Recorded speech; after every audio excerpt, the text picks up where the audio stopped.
Se você está procurando uma forma de aumentar a sua fonte de renda, fica até o final desse vídeo que tem uma super dica para que você ganhe 100% de comissão sobre as suas vendas. Agora assista o vídeo. Choque cultural, porque quando você migra de um lugar para o outro, você não está levando sozinho. E os Aztecas. Exatamente. Chegou a matar 90% da população das Américas. 90%.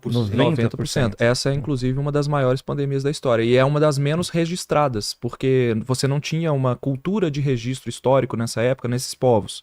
Então você tem apenas os relatos dos espanhóis. E tem poucos documentos históricos de astecas e maias também que foram afetados, e os incas também foram... acredita-se que o papel das doenças em dizimar o império foi relevante. No caso dos astecas, a doença, né, foi a varíola principalmente, um pouquinho de sarampo. Foi muito mais letal do que os espanhóis, muito mesmo. Porque eles trouxeram, a população estava aqui isolada há muitos séculos, né, sem contato com esses vírus que estavam circulando há décadas e séculos na Europa. Então quando ela chega, os espanhóis chegam na América, eles trazem consigo ali vírus, bactérias que os americanos, vamos dizer assim, os indígenas americanos, eles não tinham contato, zero. Então a imunidade era zero. Então ela chegava a matar 90%. A mortalidade talvez não fosse alta, mas a taxa de transmissão era tão alta que existem registros históricos da cidade, né? Como é que chama? Tenochtitlan. É difícil de falar. Hoje é a cidade do México e ela chegou a ser a maior cidade do mundo. A gente nunca lembra dos impérios astecas, mas em torno do ano de 1500, calcula-se que tinha entre 200 e 300 mil pessoas. Maior que do tamanho ali. de Paris na época. Então, os conquistadores espanhóis, né, eles ficaram surpresos com a tecnologia dos astecas na época. E as aglomerações, casas de pedra, estrutura de distribuição de água, centralização política, tudo certinho ali. Já havia civilização na América e elas foram destruídas pela varíola, né? É uma disseminação que não se viu na Europa. Então eles deram, os conquistadores espanhóis, né, quando eles vão lutar com os astecas, eles tinham muita tecnologia de guerra. E eles perderam por causa das epidemias, né? Por isso que, na verdade, se você for considerar registros históricos, a peste bubônica, que é a famosa peste negra, ela matou mais registros históricos. Mas a epidemia das Américas, como a gente não sabe qual que era a população total, a gente não sabe... Não tem documento, né? Qual o tamanho da epidemia, a gente só tem relatos de pessoas que vivenciaram isso, provavelmente ela foi a mais letal da história, porque ela dizimou do norte ao sul da América. Civilizações inteiras desapareceram. Por conta disso. Então cidades mesmo, 90% de algumas cidades desapareceram. Só ficaram sobreviventes, porque pegava todo mundo. Varíola é muito transmissível, né? E ao mesmo tempo é uma doença que está erradicada. Hoje em dia, por conta da vacinação. Mas existe uma preocupação muito grande, porque um dos impactos ambientais que a gente está causando é o derretimento de áreas geladas. E com isso tem uma região muito famosa ali na Rússia, que é o permafrost, que são camadas de solo congeladas. Conforme a gente está descongelando essa camada de solo, tem muito bicho morto, tem muita pessoa morta embaixo dali. E vírus e bactérias ultra resistentes, eles podem resistir ao congelamento e depois ao descongelamento. Então já teve casos lá de pessoas que se infectaram por antrax, por exemplo, pessoas que vivem próximas ali. E um dos vírus que mais se teme, que pode acabar voltando, é o da varíola. Seria uma variante de varíola que a vacina não pegaria, por exemplo. Mas a gente por ser muito antiga. Essa questão de vírus antigos voltando, né, é sempre uma preocupação. Então, a gente tem hoje a OMS fazendo um rastreamento para quem quiser consultar, né? Eu não sei se tem como olhar num site agora, mas se digitar na internet assim, Disease Situation Reports, que é WHO Disease Situation Reports, que é o site da OMS que vai ter ali todas as doenças em curso hoje no mundo. Todas as epidemias e surtos que aconteceram. E a quantidade de surtos que tem lá, a gente fica surpreso, porque tem um monte de coisa acontecendo hoje que a gente não faz nem ideia. E alguns deles são de doenças que estavam silenciosas aí, antigas, em transmissão somente em pequenas comunidades, e que estão aí sendo analisadas pela OMS como potenciais pandemias do futuro. Então ali a gente tem a Situation Reports, né, os reportes, relatórios de epidemia de emergência da OMS. Então você vê um monte de doenças ali, e a última que saiu foi dia 22 de setembro, e um surto, né, um outbreak de Mpox multipaíses. Isso pode se tornar uma pandemia. A Mpox já é uma emergência internacional, por exemplo, e ela pode se tornar uma pandemia. Por quê? Porque o vírus da Mpox, né, ele é a antiga varíola dos macacos, ele é parente do vírus da varíola, causa uma doença similar à varíola, né? Só que um pouco bem mais leve, na verdade. Só que é grave, é uma doença grave, que afeta qualquer pessoa, que a gente não tem imunidade prévia contra ele, e ele é transmitido de humano para humano. Então uma coisa que eu acho que é importante a gente falar antes de falar das pandemias em si é o que torna uma doença pandêmica. O que precisa ter para que uma doença seja uma pandemia? Então a primeira coisa é que ela, primeiro, circule de um animal para um humano. Ela tem que ser saltada, o vírus, a bactéria ou o parasita, ele tem que saltar para o ser humano. Tem que ter essa capacidade. Uma doença que só circula em animais, por exemplo, ela nunca vai ser uma pandemia humana. Fato. Depois que ela saltou para o humano, ela tem que ter capacidade de ser sustentada naquele indivíduo. Então ela tem que ser capaz de infectar e multiplicar dentro do corpo daquele ser humano. Depois que ela multiplica no ser humano, ela tem que ter capacidade de ser transmitida de humano para humano. Se ela tiver esses 3 fatores, que é o salto do humano para o humano, a capacidade de sobreviver no corpo do humano e multiplicar e crescer, e ser transmitida para um próximo humano, ela tem potencial pandêmico. Isso a gente tem várias bactérias, vários vírus, vários parasitas que têm essa capacidade. E dependendo da velocidade com que ela muta, ou seja, sofre mutações para poder se adaptar ao corpo humano, dependendo da velocidade com que ela é transmitida, né, o ciclo da doença e como ela é transmitida, algumas têm maior potencial. Então hoje a grande preocupação da OMS, além de todas essas doenças que estão aí, né, no site, é a doença influenza, o H5N1, que é a gripe aviária, e também tem um H7N9, que está recentemente aí em preocupação. Caramba. Mais que o Mpox. Bem mais, a preocupação é maior porque essas doenças, inclusive antes da Covid, elas estavam como principais candidatas para serem as próximas pandemias. Então a OMS faz esse relatório praticamente toda semana, analisa, tem um grupo lá específico, um comitê técnico que analisa quais doenças estão em surto no mundo. E a gripe aviária, ela já é um problema desde 1950, na década de 50. Que foi quando ela apareceu pela primeira vez infectando o ser humano. Ela sempre circulou em aves, né? Só que ela infecta um ser humano, se eu não me engano, em 1958. E aí aparece algumas pessoas doentes, ela gera um pequeno surto e escala para uma pandemia ali na Ásia. Mas ela é que só vai de ave para humano, né? Não de humano para humano, né? A aviária tem isso, né? Essa característica. Ela não salta de humano para humano. Então você tem ali em 1957, 58 essa questão. Em 1997 ela volta em Hong Kong, né?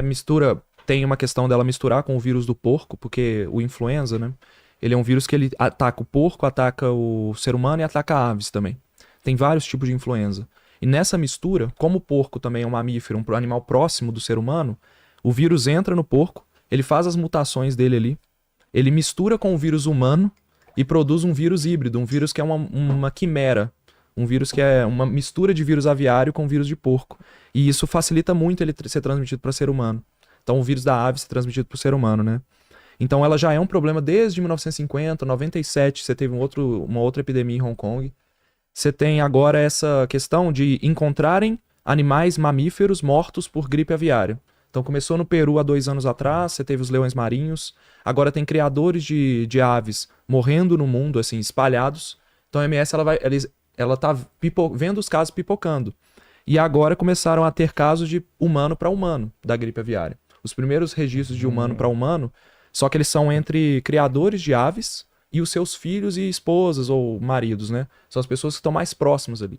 Então, o vírus da gripe aviária ele tem essa característica de ser transmissível de um animal para o humano, sobrevive no humano e multiplica, e é transmitido de humano para humano. Ainda é fraco, ainda não consegue sustentar uma epidemia, mas ele está mutando. Então, essa é a grande preocupação, né? Por isso que a OMS ela monitora isso diariamente, todos os dias.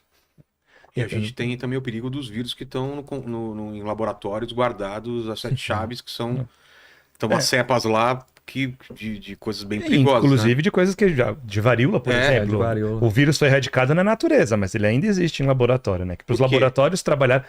Porque às vezes é importante, primeiro, né, do ponto de vista científico, para você estudar novas técnicas, né? Você entender um pouco melhor de como foi que esse vírus ou essa bactéria se originou. Então você ajuda a reconstruir a própria história humana, às vezes, nesse ponto. E também, no caso de novos surtos, ajuda também você ainda ter e testar novos medicamentos, por exemplo. Sim. Você testar novas abordagens. Você mantém ele lá principalmente para vacina. Por exemplo, sem um vírus em laboratório, você teria que isolar ele de uma pessoa quando o surto já estivesse acontecendo. Então, a pessoa tinha que estar doente, tinha que estar morrendo gente, você vai lá, tira o vírus da pessoa e é difícil você detectar qual que é o vírus. Às vezes não está claro. Os sintomas são muito parecidos. A pessoa, por exemplo, começa com febre, dor de cabeça, pneumonia e morre. O que é? Você tem que fazer uma... Como é que faz pra você descobrir, né? Você tem que fazer uma análise do sangue ou do fluido corporal que tá tendo a doença e você joga a gente chama de painel viral ou painel bacteriano.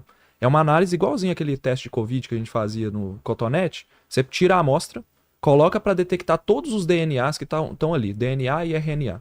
E você vai testando para ver aquilo que você conhece. Quando o organismo não é conhecido, você tem que testar pelas famílias de organismos. Você não vai testar uma espécie específica. Você vai testar a família de organismos que são parecidos com aqueles sintomas. Até quando você encontra a família, você vai procurar exatamente... Encontrou, por exemplo, uma família de coronavírus novo. Você vai pegar aquela família e vai testar agora a nível de espécie. E é normalmente assim que detectam que existe um novo vírus circulando, uma nova bactéria. Uma nova variante, né? Quando você já tem, por exemplo, a varíola guardada em laboratório, para fazer uma vacina, você já pode testar. Você já pode fazer uma estimativa de mutações que ela teria se ela realmente voltasse. Acho que não vai voltar. A não ser que, sei lá, a guerra Rússia e Ucrânia, porque os laboratórios são na Rússia e nos Estados Unidos. Explode eles, né? Espero que não, né? Mas... E tem essa questão do permafrost também, descongelar, né? Mas acho que não. Eu acho que isso é bem seguro, assim. E como que a gente, né, consegue reconstruir essa história, né? Como é que a gente sabe que vírus pertence a tal grupo? Como que você sabe quem é parente de quem ali? Através do DNA. Por exemplo, se você pegar o seu irmão e testar o seu DNA, você tem muito mais DNA parecido, né? A similaridade é muito maior entre você e o seu irmão do que entre você e seu primo. Agora, isso é muito mais parecido entre você e seu primo do que você e seu primo de segundo grau e terceiro grau. Assim vai. E assim vai. Então, quanto mais parecido é o DNA de um organismo para o outro, maior é a probabilidade deles serem parentes próximos. E você faz isso, não funciona só para humanos, funciona para qualquer organismo vivo. Mesmo tendo a discussão se vírus é vida ou não, mas você pode fazer esses traços para você descobrir a árvore da vida, né? A árvore filogenética dos vírus ou das bactérias, desses micro-organismos, e a partir daí você consegue traçar a história deles. E o que é interessante é que muitas vezes você traça a história dos vírus para corroborar hipótese de migração humana. Verdade. Porque conforme o humano sai de um lugar para o outro, ele vai carregando todos os seus vírus. E aí um vírus muito antigo, por exemplo, é o HPV, que está presente provavelmente antes do Homo sapiens, antes do Neandertal. Talvez Homo erectus já tinha. O HPV é só para o pessoal, né? Porque o que ele causa? O papiloma vírus, o papiloma vírus. Que causa, principalmente hoje, o câncer de colo de útero, né? Mas os casos mais leves e os vírus não cancerígenos, eles causam aquelas verrugas genitais, né? Dependendo da pessoa também na pele. Então, é um vírus dos mais antigos que tem. E aí, justamente por ser muito antigo, você presume que ele estava presente já no ancestral de todos os humanos. Então, fazendo essa análise dos vírus presentes nas populações tradicionais indígenas daqui das Américas, lá da Papua Nova Guiné, na Oceania, na África, nos europeus, nos asiáticos, você consegue ver quem tem os vírus mais antigos dentro desses, e aí você consegue saber onde começou o vírus e para onde ele foi. E aí, quando você junta essa árvore dos vírus junto com a árvore da dispersão humana, você consegue saber exatamente qual foi o caminho que os seres humanos fizeram. Então são vírus que ajudam a gente a contar a nossa história. E tem um fato muito curioso também, que a gente sempre pensa em vírus como causando coisa ruim pra gente. Claro. Né? Fala, não, ele vai atrapalhar, vai fazer assim. Mas tem coisas na nossa biologia que são essenciais e foram possivelmente só aconteceram por conta de um vírus. Por exemplo, a maioria dos animais se reproduz colocando ovos. Sim. Inclusive, os primeiros mamíferos do mundo se reproduziam assim. Tanto que até hoje tem mamífero que bota ovo. Né? Ornitorrinco. O ornitorrinco, por exemplo, aquele bicho estranho, que parece alguma coisa com uma mistura de ave com mamífero, mas ele não. Nossa, ele é muito estranho. Ele brilha no escuro, ele é venenoso. Ele não tem estômago. O esôfago vai direto pro intestino. Nossa, sabia. Ele não tem estômago pra isso, né? Parece um patinho bonitinho. Parece o Tuti. Parece. Tem bico de pato. E eles ainda botam ovos. Agora, depois tem um grande grupo de mamíferos, são os mamíferos placentários, aqueles que têm placenta, que é a maioria das espécies de mamíferos hoje. Só que como que funciona a placenta? Olha que bicho estranho. Olha só que fofinho. E ele Mano. É um castorzinho com bico de pato. lá na Austrália tem muito, né? Você vê no zoológico, vê em santuários e tal, e ele é desse tamanhozinho assim. Ah, é pequeno? Ele é Achei que era maior. Ele é rápido, ágil, parece uma lontrazinha nadando, mas parece um pato também. Então. Negócio E bizarro. o macho só que é venenoso, ele tem atrás da patinha dele traseira, tem um esporão. Sei. Não é sempre o esporão, esse veneno não mata o humano, mas diz que dói pra cacete. Então, Nossa, melhor um dia não pegue um ornitorrinco no colo. É. E aí, então, voltando, né? Os mamíferos placentários são aqueles que têm placenta. E como funciona a placenta? A placenta é um órgão bonitinho que o corpo da mãe cria em direção ao embrião para abraçar ele? Não. A placenta é um órgão que sai do bebê, sai do feto. O feto que começa a desenvolver a placenta e ele invade, ele une o seu sistema circulatório com o útero da mãe. Então ele é meio como se fosse um parasita. Todos nós já fomos pequenos parasitinhas na barriga das nossas mães.